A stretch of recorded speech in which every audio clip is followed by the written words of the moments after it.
অনেকক্ষণ সময় ধরে মাছ কেটে হাতের অবস্থা দেখুন পুরো সাদা হয়ে গেছে।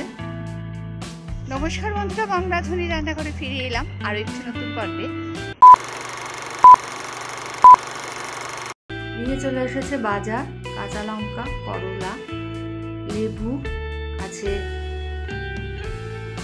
এই যে করলাগুলো দেখছেন, এটা দিয়ে আমি রেসিপি নেক্সট ভিডিওতে আমি পোস্ট করব, আপনাদের সঙ্গে শেয়ার করব। আর আছে এখানে পটল, কাঁকরোল, গোটা একটা কুমড়ো নিয়ে এসছে, কাঁচা কুমড়ো যেটা সেদ্ধ খেতে ভালো লাগে, কুমড়ো ভর্তা। এই রেসিপিটা আপনাদের সঙ্গে আগে শেয়ার করেছি। কুমড়ো ভর্তা ওটাকে সেদ্ধ করে নিয়ে কাঁচা লঙ্কা সর্ষের তেল দিয়ে মাখতে হয়।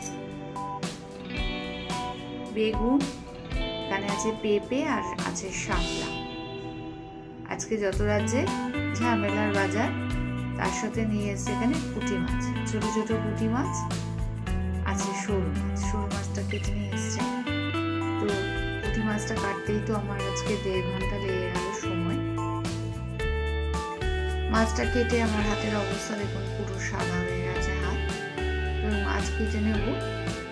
এই যে দেখুন তো হাতের কি অবস্থা, সাদা হয়ে গেছে, জলে জলে হাত শুকিয়ে গেছে।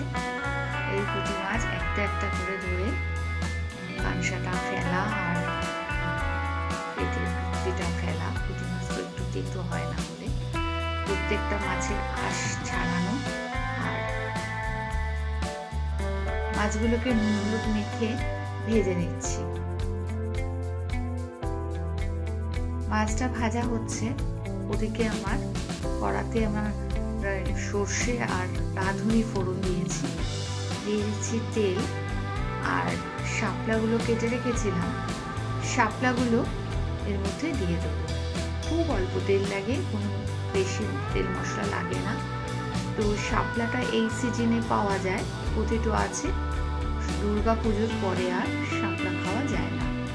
তো শাপলাটা আমি রান্না করে নিচ্ছি। এদিকে ভাত বসিয়েছি, ভাতটা উঠতে নিয়ে এসছে। দেখুন বারবার উঠতে পড়ে যাওয়ার ভয় থাকে যদি, তাহলে এরকম একটা হাতা দিয়ে রাখবেন। এই টিপসটা আমি দুধের ক্ষেত্রেও ব্যবহার করি, আপনাদের সঙ্গে শেয়ার করেছি। এই ভাতের মধ্যেও যদি এরকমভাবে যদি একটা হাতা দিয়ে রাখেন, নেড়ে চেড়ে কিছুক্ষণের জন্য হাতাটা যদি এইভাবে রেখে দেন, তাহলে আর উঠতে পড়বে না। তো এদিকে নুন আর হলুদ দিয়ে দেবো শাপলার মধ্যে।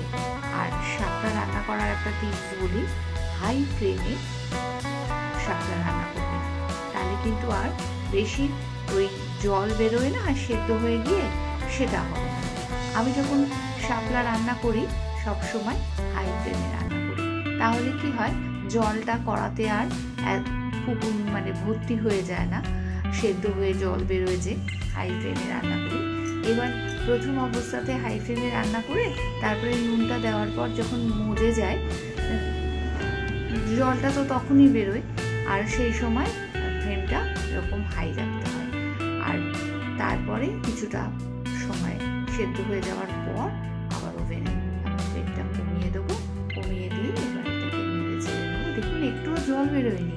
এতে কিন্তু এটা স্বাদটা ব্যালেন্স থাকে। আটা কিংবা চালের গুঁড়ো দিয়ে এরকম গা মাখা শুকনো করতে হয় না।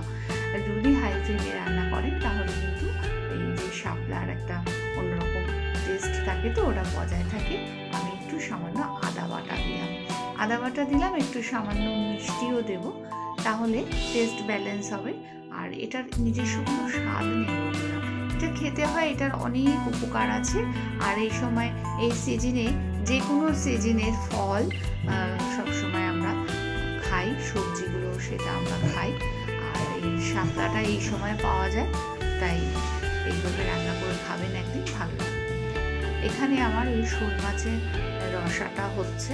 শোল মাছের রান্নাটা আপনাদের সঙ্গে বহুবার আগে শেয়ার করেছি, তাই আর আজকে ডিটেলসে গেলাম না। শোল মাছের রসা আমার হয়ে গেছে। এরপর এখানে কড়াইতে তেল দেব, তেল দিয়ে তেলটা গরম করে নেব, অবশ্যই সর্ষের তেল। ওদিকে পুঁটি মাছগুলো ভাজা হয়ে গেছে। এখানে তেলটাও গরম হয়ে গেছে তখন এখানে প্রথমে দিয়ে দিচ্ছি কালো জিরে। কালো জিরে দিয়ে তার মধ্যে দিয়ে দেবো কাঁচা লঙ্কা, পেঁয়াজ কুচানো, আর কাঁচা লঙ্কা পেঁয়াজ কুচানোটা ভালো করে একটু ভেজে নেব। আর কাঁচা লঙ্কা পেঁয়াজ কুচানো ভাজা হয়ে যাওয়ার পর আমি আগে থেকে একটু কুমড়ো আর আলু কেটে রেখেছি, সেটাকে এখানে দিয়ে ভালো করে ভেজে নিতে হবে। বন্ধুরা, একটা দুটো করতে করতে বেশ কিছু ভিডিও আপনাদের সঙ্গে একদিনে শেয়ার করে দিলাম। এই ভিডিওগুলো দেখুন, আর ভালো লাগলে প্রচুর প্রচুর শেয়ার। আর এই পুঁটি মাছ তো পুঁটি মাছের টক, পুঁটি মাছের ভাজা, এইসবগুলো খাই। আর কিছুটা ভেজে নিয়েছি, হাতের সাথে দেওয়া হয়েছে, আবার কিছুটা মাছের টকও করেছি। তো এইগুলোতে আর আপনাদের সঙ্গে ডিটেলসে গেলাম না, কারণ মাছের টক কীভাবে করবেন এর আগে আমি ইলিশ মাছের মাথা মাছের টক করেছি, আপনাদের সঙ্গে শেয়ার করেছি। সুতরাং আর পুঁটি মাছের টকটা আর আপনাদের সঙ্গে আজকে শেয়ার করলাম না। তো এখানে এবার আলু আর কুমড়োটা ভালো করে ভাজা হয়ে গেছে, আর এই নুন দিচ্ছি, নুন আর এখানে একটু সামান্য পরিমাণে হলুদ এর মধ্যে দিয়ে এটাকে সামান্য জল দিয়ে সেদ্ধ হতে দেবো। ঢাকা দিয়ে দিলে এটা সেদ্ধটা খুব তাড়াতাড়ি হয়ে যাবে। এবার এখানে এটা সেদ্ধ হবে, ততক্ষণে আরেকটা মশলা করে নেব। মশলাটা হচ্ছে এখানে কালো সর্ষে, সাদা সর্ষে আর দুটো কাঁচা লঙ্কা। এখানে 1 চামচ সাদা সর্ষে, 1 চামচ কালো সর্ষে নিয়েছি, দুটো কাঁচা লঙ্কা, এটাকে আমি পেস্ট করে নেব। তো সর্ষেটা পেস্ট করা হয়ে গেছে, ততক্ষণে আলু কুমড়োর মধ্যে যে জলটুকু দিয়েছিলাম সেটাও টেনে গেছে, আলু কুমড়োটা সেদ্ধ হয়ে গেছে। এখন এই সর্ষেটা দিয়ে দিলাম, সর্ষে বাটাটা এর মধ্যে দিয়ে এবার নেড়ে চেড়ে নেব। নেড়ে চেড়ে তারপরে একটু গা মাখা হলে পরে ভেজে রাখা মাছটা এর মধ্যে দিয়ে দিতে হবে। তাহলে কুমড়ো দিয়ে আলু দিয়ে পুঁটি মাছের চচ্চড়ি আজকে আপনাদের সঙ্গে শেয়ার করলাম। আজকে দুপুরের মেনু কি আছে চলুন দেখে নিন। ভিডিওটা কেমন লাগলো প্রচুর প্রচুর শেয়ার করে দেবেন, আর ভালো লাগলে একটা লাইক করে দেবেন। সাবস্ক্রাইব করে পাশে থাকা বেল আইকনটি অল ক্লিক করে দেবেন। এখনও যারা সাবস্ক্রাইব করেনি তাদের বলবো, তাহলে প্রত্যেক দিন নোটিফিকেশনটা সবার প্রথমে আপনার কাছে পৌঁছে যাবে।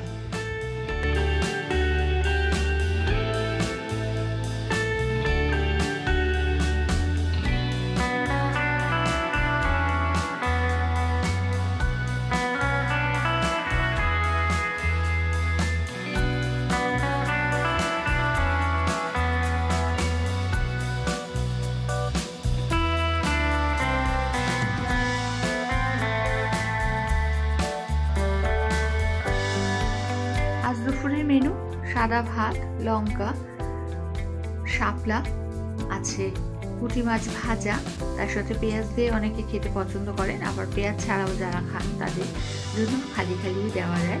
পুঁটি মাছ ভাজা খেতে ভীষণ ভালো লাগে। শোল মাছের রসা আছে, পুঁটি মাছের চচ্চড়ি।